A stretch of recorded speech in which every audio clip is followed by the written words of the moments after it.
반갑습니다. 네. 윤정자매 네. 이번 시간에도 오셔서 반갑습니다. 제가 웃는 게 아니에요. 지금. 복습을 열심히 해야 된다. 오늘 복습이군요. 네. 예. 예. 한번 해보시죠. 아, 그럴까요? 예. 근데 이게 뭐라고 개그맨 시험 볼 때보다 더 떨리네요. 그럼요. 지난주에 저희가 마태복음 5장 6절 말씀, 의에 주르고 목마른 자는 복이 있나니 그들이 배부를 것이며, 이 말씀에 대해서 공부를 했는데, 편안하게. 여기서 저희가 지난주에 가장 중요한 핵심인 의가 과연 무엇인가. 근데 저는 지금까지 이 의에 대해서 잘못 알고 있었더라고요. 저는 이 의를 제가 열심히 정의롭게 살고 남한테 손가락질 받지 않고 내가 정말 착하고 성실하게 살면 하나님이 나에게 잘했다 칭찬하고 복을 주실 거다. 이렇게 생각을 했는데 그 의는 내가 어떤 행위로 얻어지는 것이 아니라 그 의는 바로 예수 그리스도, 의가 곧 예수 그리스도다. 그렇다면 우리가 그 하나님이 주시는 그 배부름을 얻기 위해서 우리가 적용해야 될 것이 세 가지가 있는데 첫 번째는 잘 들어보세요. 네. 첫 번째는 뭐냐면 그게 예수 그리스도의 그 구원을 얻은 존재임을 우리가 늘 살면서 자각하면서 살아야 되고, 그다음에 두 번째는 그 은혜에 대한 감사함, 그걸 잊지 말아야 되고, 그다음에 마지막 세 번째는 말씀과 기도가 늘 끊이지 않고 늘 그것을 붙들면서 살아갈 때 우리가 그 배부를 것이며라는 그 풍성함을 우리가 누리면서 살 수 있다라고 지난주에 그렇게 말씀하셨습니다. 100점. 웬일이야, 나 진짜. 야, 깜짝 놀랐잖아. 아니, 남의 말에 와서 이게 웬일이야, 지금. 감사합니다. 나 정말. 수학생 왜 이렇게 웃어요? 이렇게 할 줄 몰랐어. 나 정말 너무 떨려가지고. 금메달 딴 줄 알았어. 가정에 봐가지고 아마. 진짜 눈물이 나네요. 그죠? 아니 네. 저한테도 이렇게 하는 게 어때? 다 얘기하고 상훈이 오빠한테도 귀에다 대고 나 이렇게 할 건데 어때? 이러고 이랬더니 네. 너무 잘했네요. 그러니까. 네. 그렇게 하면 되죠. 아유, 세상에. 다음 주에도 오고 싶습니다. 야, 우리 반이 네. 제일 어려운 게 복습인데 맞아요. 또 그 복습만큼 사람을 키우는 방법도 네. 없어요. 맞아요. 너무 잘했어요. 네. 아유, 감사합니다. 감사합니다. 모든 잘했어. 하나님께. 오늘 수업 마태복음 13강 긍휼과 십자가. 자, 오늘은 이제 다음 복은 뭘까? 다음 복은 뭘 것 같아요? 긍휼히 여김을 예, 받은. 복이 오늘 마태복음 5장 7절 말씀인데 역시 한 절입니다. 우리 한번 같이 합독을 한번 해볼까요? 네. 시작. 긍휼히 여기는 자는 복이 있나니 있나니 그들이 긍휼히 여김을 받을 것이며. 우리 한 번 더 시작. 긍휼히 여기는 자는 복이 있나니 있나니 그들이 긍휼히 여김을 받을 받을 것이며. 아멘. 자, 이 긍휼이라는 주제가 우리가 그냥 이해하는 것처럼 또 그렇게 쉬운 주제가 결코 아닙니다. 우리 항상 이 팔복을 공부할 때마다 늘 서론에 나오는 단골 메뉴가 있었죠. 뭐였습니까? 복대도다. 그 2000년 전 사회의 통념. 시대적 배경. 그렇죠. 그 네. 기초에서 이해를 해야 된다. 네. 두 가지 단층이 있었다 그랬어요. 네. 지난주. 수학생. 네, 로마 시대 때는 이제 힘이 가장 선하고 의롭고. 네, 뭐 그런 거다라고 했던 그 문화와 또 헬레니즘 사상 속에서 살았던 그 관계적인 것에 대한 것이 맞지? 예, 맞아요. 네. 예. 뭐 설명을 아주 잘했어요. 근데 이제 그 당시에 로마 사람들은 이 긍휼이라는 덕목에 대해서는 굉장히 갸우뚱할 수밖에 없는 덕목이었습니다. 그랬을 예를 들면 로마 시대는 누가 나를 해코지했어. 그러면 에이 뭐 저 사람이 오해를 했으니까 저러겠지. 그냥 참아. 말하자면 긍휼한 마음을 품으면 그게 말이 안 되는 거예요. 네. 철저하게 무자비하게 보복을 해야 돼요. 왜냐면 그 힘의 논리에 따라 그렇죠. 돌아가고 있어서 그런 예, 거예요. 그게 의이고 그것이 긍휼하고는 전혀 맞지 않는 개념이에요. 네. 그러니까 예수님이 산 위에 올라 백성들을 앉혀놓고 이 얘기를 했을 때 지난주 우리 윤정 학생이 리액션을 아주 격하게 잘해 주셨는데 뭔 말이야? 그렇지. 했어? 이런 표정을 지으면서 사람들이 수업을 들을 수밖에 없다고. 이게 도대체 무슨 얘기야? 요즘 세상에 그런 거죠. 자, 그런데 여기 이제 우리가 눈치를 반드시 채야 되는 큰 틀이 하나 있어요. 지난주까지 배운 내용이 첫 번째 복부터 한번 좀 복습을 할 필요가 있는데, 자, 첫 번째 복이 뭐예요? 가난한 자는 심령이 신령이 가난한 가난한 자. 자. 천국이 그들의 것이며 두 번째는 애통하는 자는 복이 있나니. 애통하는 자는 복이 있나니. 어유. 세 번째는 의에 줄이고 목마른 자는 아니야. 온유한 자는. 온유한 자. 예. 그리고 지난주 의에 줄이고 의에 의에 줄이고 줄이고 목마른 목마른 자는 복이 있나니. 웬일이야? 자, 정확히 잘 하셨어요. 그런데 존 스타트라는 유명한 영국의 성공의 신학자가 있어요. 이분이 이 팔복을 매우 적절하게 정의를 하셨는데 팔복은 크게 두 가지 프레임을 갖고 있다. 팔복은 두 가지 프레임을 갖고 있는데 첫 번째 복부터 지난주 배운 의에 줄이고 목마른 자의 복은 전부 대신 대신. 하나님과 나와의 관계에서 기초한 복이라면 이제 오늘부터 긍휼히 여기는 자는 전부 대인 관계의 복으로 시작을 한다는 거예요. 이해가 돼요, 여러분? 네. 근데 이 구조가 어느 구조하고 똑같습니까? 십계명. 오늘 웬일이에요? 웬일이야, 저 깜짝 놀랐네. 네. 1계명부터 400계명까지가 이제 그렇지. 하나님과 신하의 관계, 우리의 관계. 그렇습니다. 그리고 5계명서부터 10계명까지는 부모를 공경하라는 계명부터 마지막 계명까지는 대인관계. 네. 근데 절묘하게도 산상설교가 똑같아요. 네. 그래서 우리가 이 팔복 서론 시간에 배웠던 거 기억나세요? 이 팔복의 강화는 사실상 출애굽 사건의 완성판이다. 네. 기억나요, 안 나요? 네, 기억나요. 예. 출애굽 사건의 완성판이에요.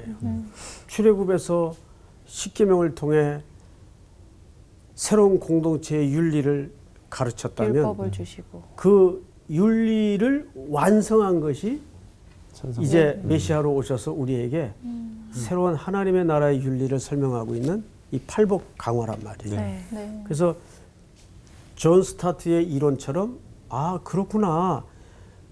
첫 번째 복부터 네 번째 복까지는 우리 내면이 하나님과 어떤 관계에 있어야 되는가에 대한 설명이었다면 오늘부터 긍휼, 청결, 화평, 이제 핍박까지 앞으로 또 주제가 남았단 말이에요. 이 네 가지 복은 전부 대인관계. 대인.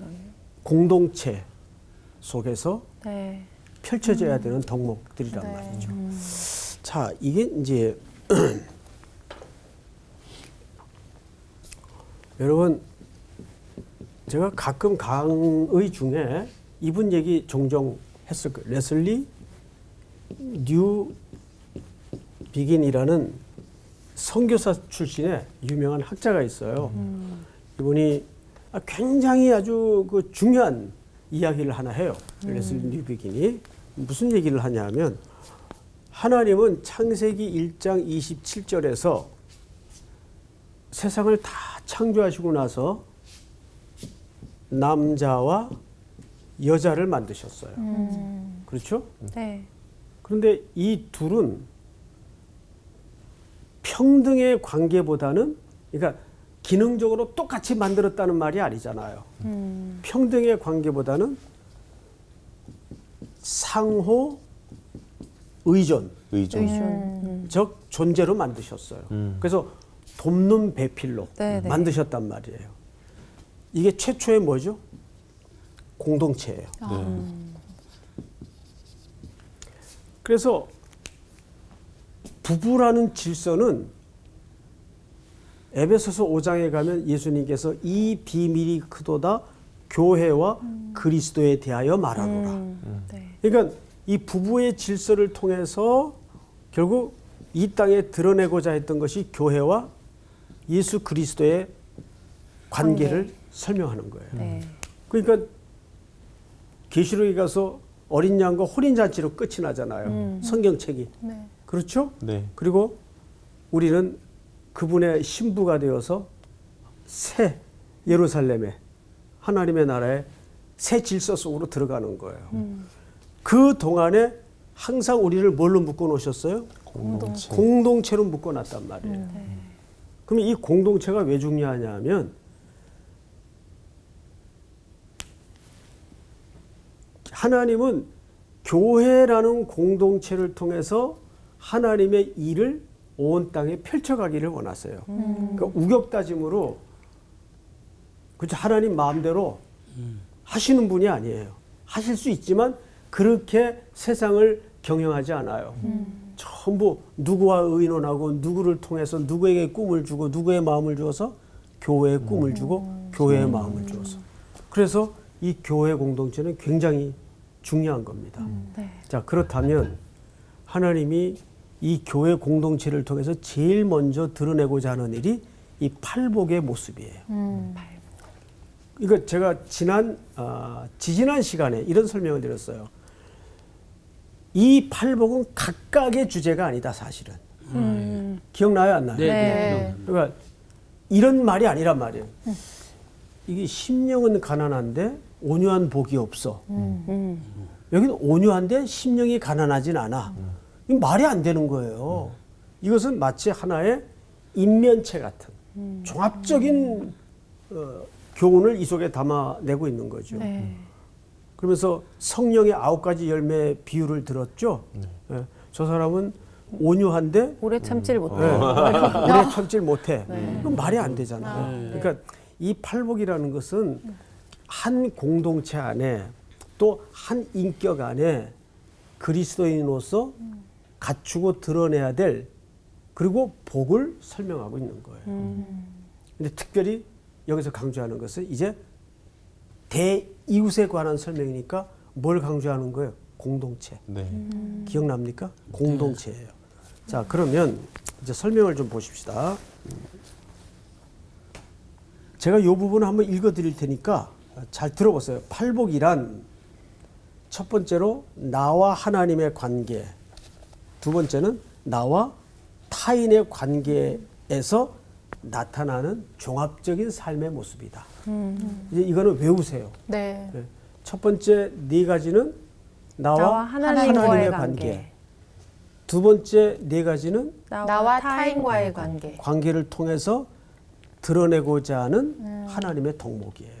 기억나시죠? 하나님의 네. 자, 그러면 이제 이 당시 예수님이 이 말씀을 하시던 시대의 특징은 어느 나라가 지배하던 시대예요? 로마예요. 로마의 통치 철학, 힘의 원리. 이 그 힘의 원리가 뭘로 나타나겠어요?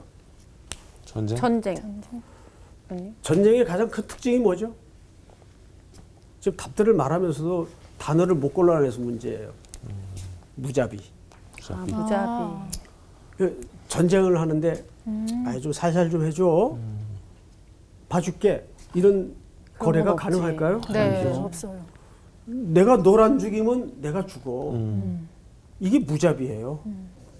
근데 지금 예수님이 새로운 나라를 선포하시면서 제자들을 불러 모아놓고 긍휼을 얘기하니까 온유를 얘기하니까 말이 안 되는 얘기예요.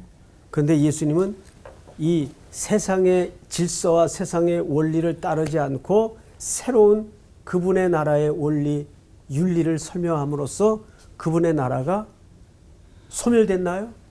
아니요. 소멸되지 않았어요. 네. 네. 이거야말로 하나님이 우리 인간을 창조하실 때 드러내고자 하셨던 원형의 모습이에요. 근데 우리는 그것을 잃어버렸죠. 타락을 통해서. 그 지난주 우리 광호 학생이 복습 과정에서 네 가지 주제를 얼떨결에 얘기한 적이 있는데 네. 창조, 네. 타락, 구속, 구속, 회복. 회복. 결국 그 시작을 알리는 거예요. 얼떨결에 얘기하는 거예요. 제가 알죠. 자, 그런데 이 시대에 유명한 철학자들이 있었어요. 혹시 플라톤 들어보셨나요? 네. 네. 예. 그다음에 아리스토텔레스 아, 유명하죠. 유명하죠. 네. 그런데 우리는 지금 그분들이 굉장히 훌륭한 철학자로 뭐 훌륭했죠 그 시대는 네. 알고 있지만 이분들이 쓴 글들을 정의한 글들을 제가 한번 읽어드릴게요. 오직 건강한 자녀만이 키울 수 있는 책임이 있다. 이것이 그 시대의 정신이에요. 다시요. 오직 건강한 자녀만이 키울 수 있는 책임이 있다. 이거를 받아서 세네카 알죠? 이분은 또 어떤 이야기를 했는가 하면 건강히 출생하지 못한 사람은 다 죽여야 한다. 이유는 신의 저주를 받은 존재이기 때문이다. 무슨 소리인지 알겠어요? 네. 우리는 지금 들으면 이제 깨인 입장에서 지금 들으면 이 말도 안 되는 소리들을 했네. 그 시대는 이게 당연한 이야기였어요. 그래서 그 시대는 노예 또는 여자, 어린아이에게는 굉장히 여지가 없이 무자비했어요. 그런 시대에 예수님이 지금 산에서 전혀 허공에다가 이상한 얘기를 하는 거예요. 예? 그러니까 듣는 청중의 입장에서는 예, 여윤정 같은 리액션이 나오는 거예요. 그렇죠. 뭔 소리를 하는 거야. 그럼 이해를 다 못했겠네요. 그렇죠. 그러니까 제자들이 내내 딴짓하잖아요. 맞아. 네, 내내. 그래서 딴짓하는 거예요, 여러분. 자, 이런 시대에 이 예수님의 가르침은 엉뚱하다 못해서 사람들에게는 어울리지 않는 거예요. 지금 우리끼리 하는 신앙의 내용들을 전혀 교회 발도 안 디딘 사람들 속에 들어가서 막 설명하면 알아듣겠어요? 못 알아. 완전 다른 언어죠. 네. 못 알아듣는 거예요. 똑같은 거예요. 자, 그러면 이제 이 오늘의 주제인 긍휼이라는 단어에 대해서 그 사상적 뿌리를 한번 좀 찾아 들어가 보겠는데요. 우선 이 긍휼이라는 단어는 어디에서 우리가 그 정의를 발견하냐 하면 빨리 찾으세요. 구약성경 호세아서 6장 6절을 찾으세요. 구약성경 호세아서 6장 6절. 자, 먼저 찾은 분이 한번 읽어보시겠어요? 6장 6절이요? 6장 6절. 나는 인애를 원하고 제사를 원하지 아니하며 번제보다 하나님을 아는 것을 원하노라. 예. 자, 저를 보세요. 나는 뭐를 원하고? 인애. 인애를 원하고. 그 인애라는 말이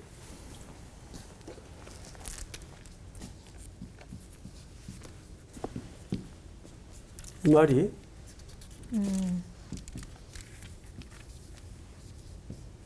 헤세드. 헤세드란 말이에요. 그러니까 나는 인애를 원하고 그다음에 읽어보세요. 나는 인애를 원하고 제사를 원하지 아니하며 번제보다 하나님을 아는 것을 원하노라. 네, 거기 번제와 하나님을 아는 제사를 네. 원하지 아니하고 하나님을 아는 것. 아는 것을 원한다. 자, 그러면 이 본문만 쭉 펼쳐서 보면 무슨 뜻이 되냐면 하나님은 인애를 아는 걸 원하는데 그게 하나님을 아는 거란 뜻이에요. 예? 근데 뭐는 원치 않는다? 번제 제사.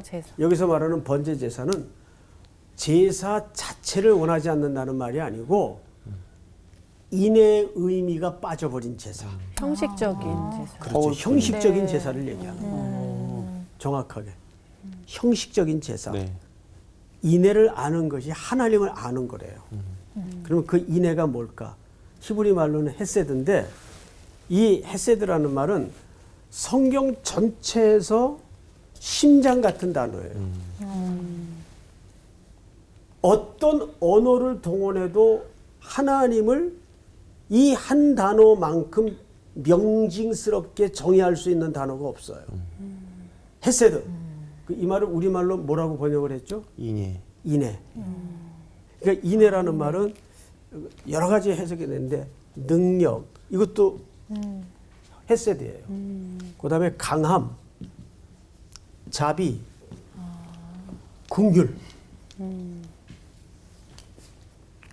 그런데 하나님의 긍휼은 이렇게 정의가 가능해집니다. 그냥 불러드릴게요. 하나님의 긍휼은 이런 뜻입니다. 하나님의 마음과 행동하심이 지속되고 반복되는 것을 얘기하는 거예요. 자, 예를 들어서 예를 들면 좀 이해가 쉬울 것 같아요. 우리 지금 그 광호 학생이 사정을 얘기하는데 너무 딱해. 너무 정말 답답하겠더라고요. 그래서 제가 광호 학생한테 아유 어떡하냐. 아유 뭐 할 수 없지 뭐 잘 견뎌라. 이건 누구나 해. 예. 이것도 그래도 기특한 거 아니에요? 어떡하냐. 그럼 이래야 되겠어. 이 쌤통이다 너. 까불고 말 안 듣더니. 그러면 안 되잖아. 그냥 긍휼히 여기는 거야. 근데 이건 긍휼이 아니에요. 이 긍휼의 마음이 행동화되는 것까지가 긍휼이에요. 그것이 성경에서 말하고자 하는 긍휼의 정의입니다. 근데 사람은 어떡하죠?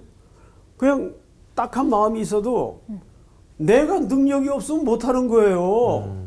예? 네. 나 정말 도와주고 싶어. 근데 쥐뿔도 없어 도와줄게. 그러면 못 도와주는 거예요. 네. 우리 어머님이 네 남매를 데리고 혼자 사시다가 저희들 고등학교 1학년 때, 또 막내 중학교 때, 또 누이 고등학교 때, 그 다 학교를 그만뒀어요. 그러면 우리 어머님이 야, 요거 이래다가 가장 그 경제적으로 파탄 나겠다. 이를 학교를 좀 일단 그만두게 해야 되겠다. 그랬을까요? 아니에요. 저희 어머님의 평생의 신조는 내가 식모살이를 해서라도 너희 공부는 시킨다. 이게 어머니 신조였는데 그것도 안 되는 형편이 오니까 그냥 어느 날 우리는 중퇴자가 된 거예요. 고등학교. 그러니까 사람이라는 게 그래요. 아무리 부모래도 여러분 세상에 그런 말이 있잖아요. 사람이 거짓말하냐? 돈이 거짓말하지. 내가 마음이 있어도 돈이 안 되면 안 되는 거예요. 이게 세상의 질서예요. 그런데 하나님의 긍휼은 그냥 생각과 마음에만 머물러 있는 긍휼이 아니에요. 그분의 긍휼은 행동화되어서 지속적이고 일관성이 있다는 거예요. 그거를 성경에서 뭐라 그랬는지 아세요? 성실하심. 성실. 그 생각하고 성실하심이에요. 성실하심. 여러분 성실은 그 기초가 사랑이에요. 네. 그치. 내가 누군가를 사랑하면 1년 365일 그 자매 문 앞에 가서 꽃다발을 드릴 수 있는 거예요. 그런 사랑하면. 네.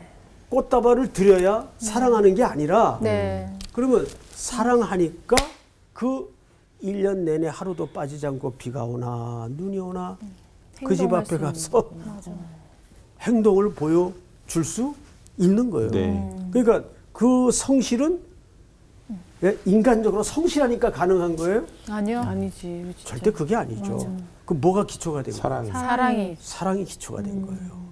그분이 하나님이세요. 그래서 여러분 성경 한 군데를 꼭 찾아야 되는데 몇 절을 보시냐면 예레미야서 애가 3절을 보세요. 예레미야서 애가 3절 3장 22절. 자, 우리 먼저 찾은 김상원 학생 한번 읽어보세요. 여호와의 인자가 긍휼히 무궁하심으로 우리가 진멸되지 아니함이니이다. 이것들이 아침마다 새로우니 주의 성실하심이 크시도소이다. 내 심령이 이르기를 네, 됐어요. 여호와는 거기까지. 나의 기업이시니. 거기까지. 네, 보시면 본문을 잘 보세요. 네. 22절 여호와의 인자와 이것도 헤세드예요. 네. 인자. 네. 인자. 긍휼. 사실은 이 같은 개념을 동의 반복인데 표현을 달리한 것은 강화법이죠. 그리고 시적인 표현이고 우리 똑같은 단어를 시어에서는 쓰지 않잖아요. 네. 예? 그러니까 인자나 긍휼은 같은 개념이에요. 네. 그런데 문학적인 표현상 표현을 달리한 거죠. 그러니까 이것은 사실상 강화법이에요. 네. 그러니까 여호와의 인자와 긍휼이 무궁하심으로 끝이 없다 그 말이에요. 네. 무궁하심으로 이 사랑은 지침이 없는 사랑이란 말이에요. 사랑은 지치지 않아요. 맞아요. 여러분 그 가끔 이런 비유를 드려서 엄마들이 아기 낳을 때는 다시는 안 낳아봐라. 그리고 아기를 하나 낳아요. 네. 그 다음에 또 낳아요 안 낳아요? 또 나요. 네. 왜 그렇죠? 까먹어서. 아니, 사랑 때문이다. 그렇죠. 사랑. 그것을 그 고통을 까먹을 정도로 사랑하는구나. 생명이 사랑스러우니까 또 낳는 거예요. 네. 그 잊어버려요. 고통을 잊어버려요. 사랑은. 그래서 여호와의 인자와 긍휼이 무궁하심을 우리가 진멸되지 아니함이니이다. 그러니까 우리의 파멸될 수밖에 없고 진멸될 수밖에 없었던 우리의 상태가 이 긍휼이 여김이 기초예요. 네. 그리고 보세요. 다음 절.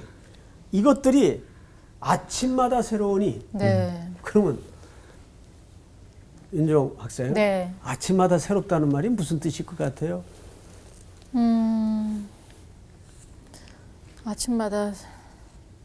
아침마다 그 하나님의 지치지 않는 사랑으로 우리를 깨우신다 그 말이에요. 네. 이해가 돼요? 그런 느낌도 있을 것 같아요. 어제보다 오늘 더 사랑함을 느끼는 거. 옳지. 자고 일어났더니 더 사랑이 더 커지고. 그렇지. 네, 뭐 이런. 확실히 그 결혼하니까 네? 이 벌써 이 깊이가 달라져.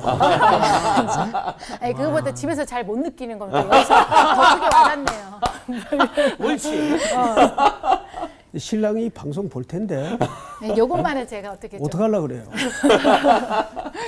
좋아요. 뭐 네. 좋은데 뭐 이 세상에 부부가 다 똑같은 건 아닐 텐데 지금 재밌게 살고 있어요. 네. 제가. 네. 저는 이 본문을 참 수없이 오랜 세월 묵상을 했는데도 읽을 때마다 새로운 게 주의 사랑이 정말 새로워요. 네. 제 쌓아지는 인생의 고비만큼 너무 새로워요. 굴곡만큼 아침마다 새로워요. 그러니까 그것은 사람들은 보통 야 그냥 송태근 너 잘 견뎠다 그렇게 이해할 수 있지만 제가 이해하는 하나님은 그렇지 않아요. 그분이 아침마다 저를 능력으로 깨우시고 사랑으로 깨우시는 거예요. 이 사랑에는 그래서 열심이 있어요. 네. 사랑의 속성에는 열심이 있어요. 맞아요. 그 열심이 뭘로 나타났죠? 성실. 성실하게. 성실로 나타난 네. 거예요. 그러니까 하나님의 긍휼은 성실하다는 말이 그래서 나오는 거예요. 근데 그 기초에는 뭐가 기초돼 있다? 사랑. 사랑, 긍휼하심. 네. 근데 이 긍휼이라는 말이 사실 그 어근을 따지고 들어가면 어머니의 자궁, 모태 이런 뜻입니다. 네. 예. 어머니의 자궁만큼 아기에게 완벽한 보호처가 이렇게 감싸주. 없잖아요. 네. 예. 그 원리를 기초하고 있는 거죠. 자, 성경을 더 보십시다. 우리 로마서 12장을 신약 성경. 로마서 12장. 12장 8절을 이번에 우리 수혜 학생이 한번 읽어보실까요? 12장 8절. 혹 위로하는 자며 위로하는 일로 구제하는 자는 성실함으로 다스리는 자는 부지런함으로 긍휼을 베푸는 자는 즐거움으로 할 것이니라. 네. 여기 보시면 구제하는 자는 뭐함으로? 성실함. 성실함. 수의자매, 방금 예레미야 애가 3장의 말씀을 기초로 이 본문을 해석해 본다면 네. 왜 구제하는 자에게 성실하게 하라 그래요? 그냥 이렇게 구제 한 번 이렇게 하는 것으로 끝나지 않고 그렇죠. 지속적인, 그러니까 그 사람 진짜 구제하기 위해서는 지속적인 사랑으로 계속 품어야지 되는 거잖아요. 네. 그래서 성실함이 더 필요해서 여기다 붙인 게 아닐까요? 예, 일단 잘 버무린 것 같은데. 형식적인 대답은 돼요. 아니, 절 보세요. 절 보세요. 이 속에는 방금 에레미야 애가 설명 속에 네. 그 성실이 뭘 기초로 나왔다고요? 사랑. 사랑, 열심. 구제가 뭐예요? 사랑. 사랑. 사랑해서 구제해야죠. 그렇죠. 근데 인간의 구제는 식어요. 지쳐요. 맞아요. 그리고 내게 자본이 없으면 못하는 못하는 거죠. 거예요. 맞아요. 내게 능력이 안 되면 끊어지는 거예요. 네. 그래서 또 이런 경우도 있어요. 이제 연말에 교회들이 막 정리를 해요. 내년도 도와줄 이제 교회나 뭐 기관을. 그러면 이제 심사를 하다가 어느 분이 아우 목사님 여기는 맨날 도와줘봐야 제자리인데 이제 그만 끊읍시다. 그 이런데 도와줘야 되는 거 아니에요 진짜? 맨날 도와줘도 제자리 별로 발전이 없는 데를 도와줘야 되는 거 아니에요? 맞아. 예? 맞아. 예, 도와주니까 잘 되는 데는 끊어도 돼 거기는 진짜. 그러네. 그러니까. 그러네. 자, 이게 우리의 맞아. 그 인과응보적인 인식 세계예요. 해주니까 잘 돼야지 뭐 이렇게. 그렇죠. 그러니까 해주면 뭐가 좀 이렇게 나오는 게 있어야 될 거 아니에요. 보람이 있어야 될 거 아니에요. 그런데 내가 웃었어요. 야, 그런 논리로 들이대면 예수님이 그러면 우리 뭐 보람이 있어서 우리는 그러네. 그러니까. 화기애가 되네요. 뭐 우리가 뭐 보람스러운 존재여서 그러면 나오는 게 아웃풋이 없어. 그러지. 길이 참고 기다리셨나? 맞아. 아니거든요. 주저앉으면 아직도 멀었냐? 예수님 우리 옆에 그냥 서 계세요. 그냥 기다리는 거예요. 아직도 멀었냐? 이제 그만 털고 일어나라. 아직도 뭉개고 있어요. 예수님 그 옆에 서 계시는 거예요. 얘 일어날 때까지. 웬만하면 그냥 안발 걸어가지고 확 잡아 일으켜 그런 방법을 쓰지 않으세요. 네. 왜? 정말 예수님은 왜 기다려줄까요? 존중해서 기다려주는 거예요. 신부니까. 아니, 어느 남자가 신부에게 고백을 하는데 목에다 총들이 대고 넌 나랑 살래 안 살래? 그건 그렇지. 사랑이 아니죠. 그렇죠. 나랑 죽을래? 그래서 예수님은 항상 우리에게 기다림이라는 시간을 두세요. 네. 그걸 우리가 모르면 안 돼요. 네. 그래서 그분은 성실하신 거예요. 네. 그 밑에는 우리를 그렇게 사랑하세요. 아침마다 맨날 오세요. 찾아오세요. 임재해 주세요. 오늘도 잠 잘 잤니? 오늘도 나 너와 함께 있을 거다. 아침마다 새로우니 아침마다 새로우니 주의 성실이 크도소이다. 이 에레미야의 이 시가 대단한 겁니다. 그걸 에레미야가 알아요. 그런데도 질긴 이스라엘은 결국은 귀를 닫고 눈 멀고 듣지 않죠. 바벨론으로 아수르로 다 붙들려 가는 거 아니겠어요? 잠시 하나님이 외면한 것 같았지만 어떻게 했어요? 다시 건져내서 돌아오게 하시잖아요. 근데 그 앞에 누가 앞장서죠? 우리 대장 그리스도께서 전쟁을 치르고 난 다음에 전리품을 챙기는 거예요. 그 전리품이 우리예요. 네. 승리한 군대는 전리품을 챙겨요. 그래서 개선식을 한단 말이에요. 예? 그리고 그 뒤에 우리를 다 세우고 그 승리의 대열에 우리를 끼워 넣어서 그게 고린도 전서 후서의 바울의 기록 아니에요. 대장 되신 예수 그리스도께서 입성하시는 거예요. 거기에 우리가 끼어 있는 거예요, 지금. 예? 우리는 싸운 적도 없는데. 네. 이게 얼마나 놀라운 은혜예요. 이 전부가 긍휼이에요. 그런데 그 마지막 긍휼이 절정으로 꼽히었던 자리가 십자가예요. 십자가. 네.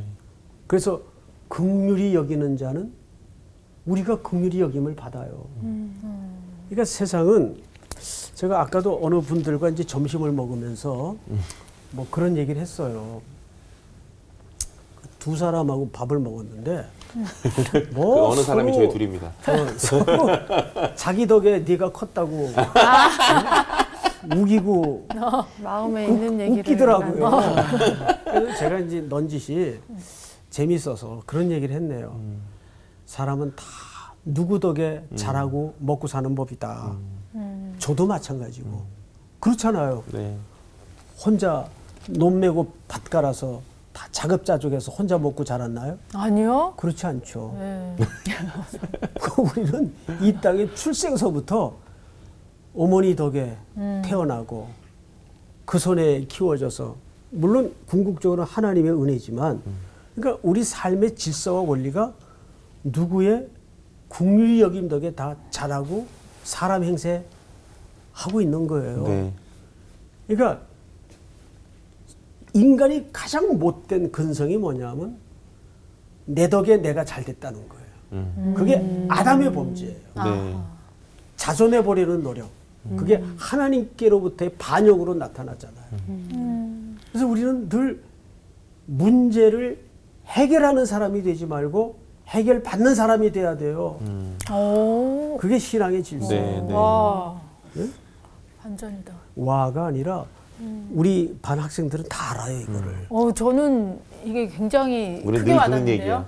그래요. 네. 사람은요, 결국 크게 두 종류밖에 없어요. 너 내 힘으로 살래, 네 힘으로 살래. 딱 이거예요. 그래서 이렇게 보면은 목회도 누가 잘하냐면 이렇게 불쌍하게 생긴 사람이 목회 잘해요. 되게 잘하시는데. 불쌍하게. 아이고. 말도 안 되는. 키도 작고, 뭐 오종종한 데다가 볼품이 없잖아요. 아주 복음적인 모습을 하고 있죠. 오늘 또 우리가 마무리를 해야 되겠는데 오늘은 이상하게 마무리가 빨리 오는 것 같은데 참 애들 야단치다가도 불쌍하게 잠든 모습 보면 확 풀려. 맞아. 우리 아이들 키울 때 네. 뭐 야단을 이렇게 많이 친 것도 아니지만 이렇게 잠들어서 이렇게 지쳐가지고 불쌍해 있는 모습 보면은 아이고 자식 얼마나 속이 새까맸을까. 네. 남편도 자는 게 불쌍하고. 그러고 살아야 돼요. 네. 그래서 지금 잘 살고 있는 네. 거야. 네. 우리는 서로 긍휼히 여겨야 돼요. 네. 오늘 수업은 여기까지. 아, 긍휼하다. 맞아요. 아니 근데 그냥 긍휼하다라고 하면 우리는 그냥 뭐 남을 좀 불쌍히 불쌍히 여기고 여기고. 도와주고 이러면 되지. 근데 사실은 그냥 도와주고 불쌍히 여기고 단순히 그게 아니라 정말 이런 사랑으로 하지 않으면 맞아. 이거 그냥 행위에서 끝나는 거구나 이런 생각이 드네요. 그런 얘기 들었어요. 누군가를 또 구제할 때 이게 사랑이 그 밑바탕에 없으면 이렇게 하다가 이 중간에 끊어지는 경우가 많잖아요. 그러면 그 받는 사람이 거기에 대한 상처가 더 크대요. 그래서 안 하니만 못한 결과가 있는데 이게 사랑이라는 베이스가 있으면 끝까지 완주할 수 있는 어떤 힘이 작용하는 것 맞아, 같아요. 맞아. 예. 우리가 그 예수님 닮자, 하나님 닮자 뭐 이런 얘기를 많이 하잖아요. 근데 예수님이 원래 알파 오메가 처음 시작한 일은 끝장을 보시는 분. 그러니까 우리가 누군가를 돕는다 차원하면 정말 끝까지 책임질 거라고 생각하고 그런 어떤 성실함으로 네. 하면 좋아야 될 것 같아요. 맞아요. 그러니까 저는 그 노래가 생각이 났습니다. 사랑 없으면 소용이 없고 아무것도 아닙니다. 우리 신앙이 사랑이 주어되는 예, 우리 겁니다. 사랑부터 네. 실천하러 또 그렇습니다. 네. 가야죠. 사랑은 갑시다. 기적을 형 사랑해요. 만들죠.